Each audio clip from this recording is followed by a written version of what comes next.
کے سمیت زمین میں غرق ہو گیا تو وہ سب ہشش کرنے لگے، ہاں کہ او ہو یہ مال تو کوئی کام نہیں آیا۔ تو اللہ نے دکھایا، ہاں اللہ نے دکھایا کہ وہ مال والا جس کے پاس اتنا مال تھا اور وہ سمجھتا تھا کہ میں اس مال سے جو چاہوں گا کروں گا، ہاں جو چاہوں گا کروں گا، ہاں تو وہ اس مال کے سمیت وہ زمین کے اندر دھس گیا اور قیامت تک دھستا رہے گا، قیامت تک دھستا رہے گا۔ تو یہ ایک سبق اللہ نے اس امت کو دیا کہ جن چیزوں کو دیکھ کے تمہاری آنکھیں پھٹتی ہیں، جن چیزوں کو، جن لوگوں کے ہاتھوں میں، لوگوں کے پاس دیکھ کے مال، کوٹھیاں، گاڑیاں، عہدے، چمک، ہاں ان کو دیکھ کے آج بھی انسان للچاتا ہے، تو ان کے اندر کامیابی نہیں۔ ہاں کامیابی تو اصل میں اللہ کے حکموں کو نبی کے طریقے سے پورا کرنے میں ہے، یہ اصل کامیابی۔ تو بار بار اللہ ہماری تربیت فرما رہے ہیں، بار بار اللہ تربیت فرما رہے ہیں کہ یہ جو کامیابی ہے وہ تو دین کے اندر ہے، اور دین کس کو کہتے ہیں؟ اللہ کے حکموں کو نبی کے طریقے سے پورا کرنا، اس میں کامیابی۔ اور اللہ نے بار بار ہمیں متوجہ کیا کہ بھئی حکومت کے اندر یہ واقعات، نمرود کا واقعہ، اس کی فوج، ہاں اور فرعون کا واقعہ اور اس کی حکومت اور اس کی پوری چالیں اور پورے اس کا واقعہ بیان کیا، ہاں کیسے کیسے اللہ نے اس پہ عذاب بھیجے، کیسے وہ معافی مانگتا تھا، پھر مکر جاتا تھا، پھر عذاب آتا تھا، پھر معافی مانگتا تھا، پھر وہ مکر جاتا تھا۔ تو یہ بار بار کے ہونے کے باوجود وہ اپنی اخیر میں، اکڑ میں وہ جمع رہا، تو اللہ نے پھر دکھایا بنی اسرائیل کو، ہاں بنی اسرائیل جس کے خوف میں تھے اور جس سے ڈر رہے تھے، اور جو ان کے اوپر ایسا ظلم کرتا تھا کہ اس ظلم کا بھی اللہ نے بار بار ذکر فرمایا کہ وہ ان کے مردوں کو قتل کرتا تھا اور عورتوں کو زندہ رکھتا تھا۔ یہ بار بار اللہ نے متوجہ کیا کہ یہ ظلم تم پہ ہوتا رہا بنی اسرائیل کے اوپر، اور اس سے تمہیں نجات دی، اس سے تمہیں نجات دی۔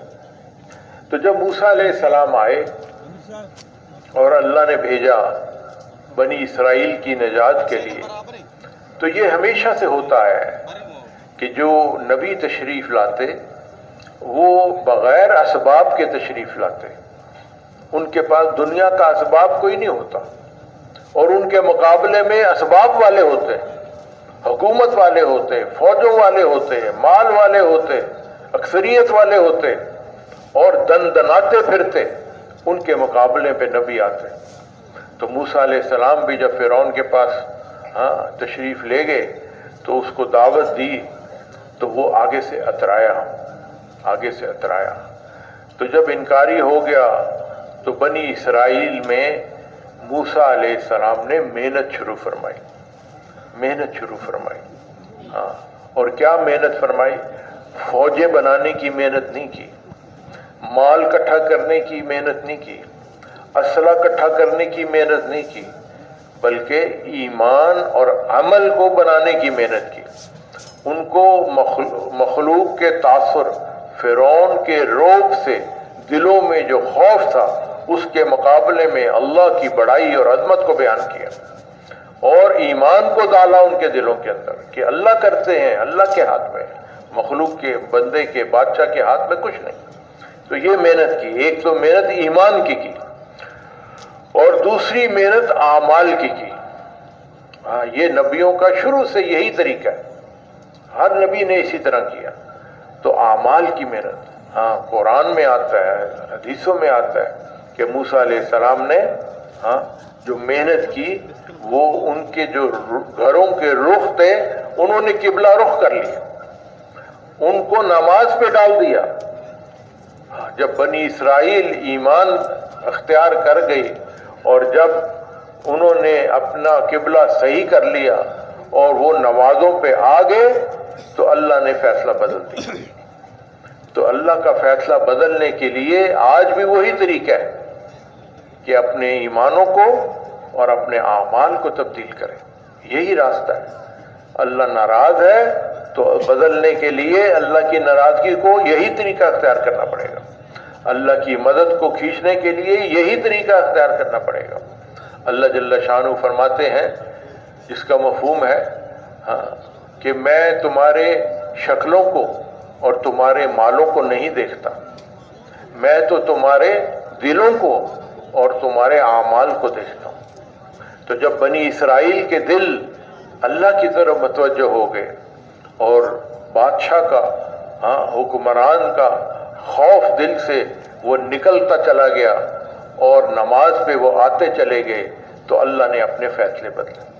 پھر اللہ بنی اسرائیل کو مخاطب کر کے فرما رہے ہیں کہ تمہارے دشمن کو میں نے پانی میں غرق کیا کہ تم دیکھ رہے تھے.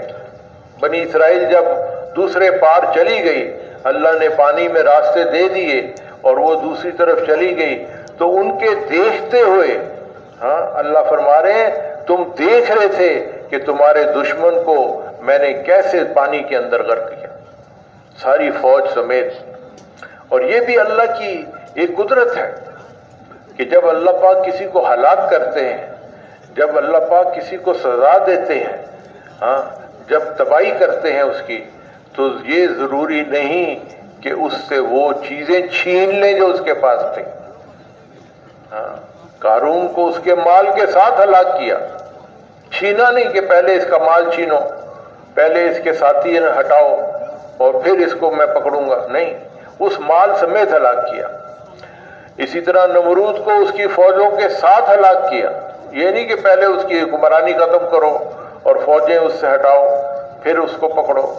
اسی طرح فرعون کو اللہ نے دکھایا کہ اپنی ساری لاکھوں کی فوج اس کے ساتھ اور اس کا اسلحہ اس کے ساتھ، اس کی حکومت، اس کا تخت وہ اس کے پاس. اللہ نے ان چیزوں کے ہوتے ہوئے اس کو ہلاک کر دیا اور پھر اللہ نے ان کو وارث بنایا، ان کو وارث بنایا جو ماننے والے تھے. یہ ایک دفعہ نہیں، دو دفعہ نہیں، ایک درجن دفعہ نہیں، ایک سینکڑوں دفعہ نہیں، بلکہ لاکھوں مرتبہ. 1,24,000 انبیاء علیہ السلام تشریف لائے. ہر موقع پہ یہ ہوا کہ جو مانا وہ کامیاب اور جس نے نہیں مانا، شک میں رہا، وہ ناکام، وہ ناکام. اسی طرح حضور پاک صلی اللہ علیہ وسلم سب سے آخر میں تشریف لائے، تو انہوں نے بھی یہی محنت کی. ان کا محنت کا انداز بھی یہی تھا، ایمان اور عمل، کہ انسانیت میں یہ یقین پیدا ہو سب سے پہلے اللہ کا. اللہ کو بولو، اللہ کی بڑائی اور اللہ کی عظمت، اللہ کی قدرت. آج بھی اگر ہم چاہتے ہیں اللہ کو اپنے ساتھ لینا تو اللہ کی حاکمیت کو ماننا پڑے گا. جب تک اللہ کی حاکمیت دل میں نہیں بیٹھی ہوگی، حکم پورا کرنا مشکل. اس لیے اللہ کی حاکمیت کے لیے دعوت کا عمل ہے کہ یہ بولنا پڑے گا لا الہ الا اللہ، کہ نہیں ہے کوئی عبادت کے لائق سوائے اللہ کے. اس کا یقین ہمارے دل میں آ جائے اور عبادت بھی ہمیں پتہ ہو کہ عبادت کہتے کس کو ہے. کوئی بھی عمل کسی کی خوشنودی کے لیے کرنا اور کوئی عمل کسی کے خوف کے لیے کرنا، چاہے چھوٹا ہو بڑا ہو، وہ عبادت میں گنا جاتا ہے. تو مسلمان کوئی عمل نہیں کرے گا کسی کے خوف میں یا کسی کے شوق میں یا کسی کو خوش کرنے کے لیے سوائے اللہ کے. تو جب ایمان بن جائے گا اور پھر حاکم کی حاکمیت دل میں بیٹھ جائے گی، پھر اس کا حکم پورا کرنا آسان، پھر وہ حکم پہ آئے گا. حکم پہ آئے گا. اسی لیے اللہ جل شانہ نے اسی کلمے میں مکمل کامیابی کو ہمیں عطا فرما دیا. مکمل نسخہ کامیابی کا اس کلمے کے اندر ہے کہ ایک طرف تو اللہ فرما رہے ہیں کہ مخلوق سے جیوں کو ہٹا لو، یقینوں کو نکال لو اور ایک میرے بن جاؤ، اور دوسری ساتھ ہی اللہ فرما رہے ہیں محمد الرسول اللہ. تو محمد رسول اللہ کیا مطلب؟ کہ اللہ تک پہنچنے کا راستہ، اللہ سے لینے کا راستہ، اللہ کو منانے کا راستہ ایک ہی ہے. وہ کیا ہے؟ محمد الرسول اللہ، کہ محمد صلی اللہ علیہ وسلم کے طریقوں پہ، ان کی سنتوں پہ، ان کی زندگی میں جو ہے وہ چھپا ہوا ہے۔ اگر کوئی چاہتا ہے اللہ تک پہنچنا، اگر کوئی چاہتا ہے اللہ کا قرب حاصل کرنا، اگر کوئی چاہتا ہے اللہ کی ناراضگی کو دور کرنا، تو ایک ہی راستہ قیامت تک ہے، وہ ہے محمد الرسول اللہ۔ تو صحابہ رضی اللہ تعالی عنہم نے جہاں ایمان حاصل کیا لا الہ الا اللہ کا، ان کا اٹل ایمان اس پہ تھا محمد رسول اللہ، کہ جو طریقے محمد صلی اللہ علیہ وسلم کے ہیں، جو سنتیں، جو راستے محمد صلی اللہ علیہ وسلم نے ہمیں بتائے ہیں، ان میں ہی 100% کامیابی ہے، اور غیروں کے، اوروں کے طریقوں میں جو کچھ اچھا نظر آ رہا ہے اس میں کامیابی نہیں، ہلاکت ہے۔ تو یہ انہوں نے سمجھ لیا تھا، اس لیے وہ کس پہ جمے تھے؟ وہ محمد رسول اللہ پہ جمے تھے۔ تو اللہ نے ان کو انتہائی پستیوں سے نکال کے انتہائی عروج، وہ عروج ان کو دیا قوم کے لحاظ سے جو آج تک کسی قوم کو نہیں ملا۔ کوئی ایسی کامیابی دنیا کی جو کسی قوم نے حاصل کی ہو وہ صحابہ رضی اللہ تعالی عنہم کو اللہ نے دی۔ اور پھر یہ دنیا ہی نہیں، اصل زندگی آخرت کی، اس میں بھی کامیابی اللہ نے دنیا ہی میں اعلان کر دیا کہ ان سے میں راضی ہو گیا، یہ مجھ سے راضی ہو گیا۔ یہ رضا کا اعلان یہ بہت بڑی نعمت ہے اللہ کی طرف، جو جنتیوں کو بھی آخر میں ملے گی۔ ساری نعمتوں کو چھوٹا کر دینے والی، ہلکا کر دینے والی یہ نعمت ہوگی جب اللہ پاک اعلان فرمائیں گے کہ میں تم سے راضی ہو گیا اور ہمیشہ کے لیے راضی ہوں۔ تو یہ اللہ نے صحابہ رضی اللہ تعالی عنہم کو عطا فرمائی، کس وجہ سے؟ محمد الرسول اللہ۔ تو اگر آج ہم بھی چاہتے ہیں کہ ہم بھی اللہ کو خوش کریں، اللہ کے قریب ہوں، تو ہمیں کون سی زندگی اپنی زندگیوں میں لانی ہوگی؟ محمد الرسول اللہ، محمد صلی اللہ علیہ وسلم کی زندگی کو ہمیں سیکھنا ہوگا، اور سب سے پہلے اس کا یقین دل میں بٹھانا ہوگا کہ 100% کامیابی صرف محمد صلی اللہ علیہ وسلم کے طریقوں میں، اور غیروں کے طریقوں میں 100% ناکامی کا یقین۔ ہمیں کسی اور کے کسی طریقے کو محمد رسول اللہ میں شامل کرنے کی بالکل ضرورت نہیں، ہمارے لیے کافی ہے محمد رسول اللہ۔ جو محمد رسول اللہ پہ جتنا قریب ہوگا ان کی زندگی سے، اتنا اللہ کے قریب ہوگا، اتنا جنت کے قریب ہوگا، اتنا کامیابی کے قریب ہوگا۔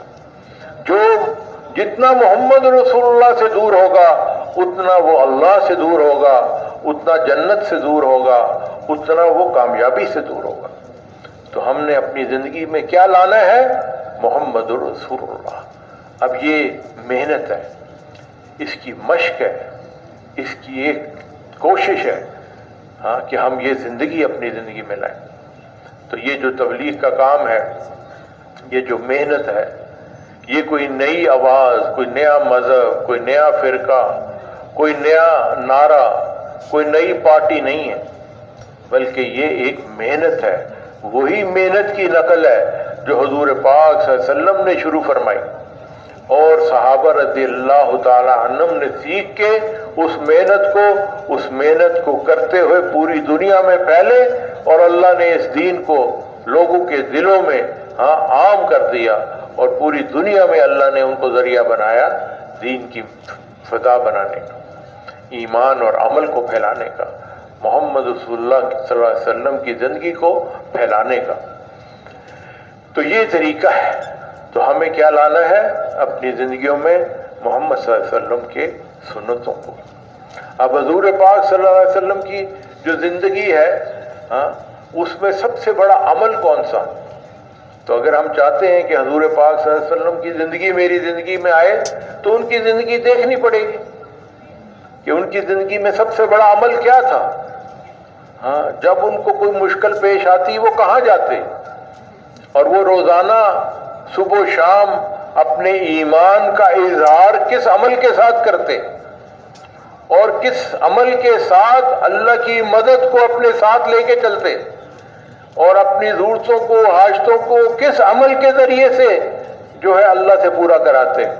تو وہ عمل سب سے بڑا، سب سے پہلا عمل بڑا جو اللہ نے بھیجا اور آسمان سے بھیجا، ساتوں آسمان کے اوپر اللہ نے بلا کے یہ تحفہ عطا فرمایا، وہ کون سا؟ وہ نماز کا۔ تو نماز ایک اونچا عمل ہے اللہ نے ہمیں دیا، تو اس کو ہم بنانے والے بنے، اس کی ہم مشق کرنے والے بنے، اس کو سدھارنے والے بنے، اس کو ہم بڑھانے، اچھے سے اچھا کرنے والے بنے۔ تو اس کی ایک مشق ہے، محنت ہے۔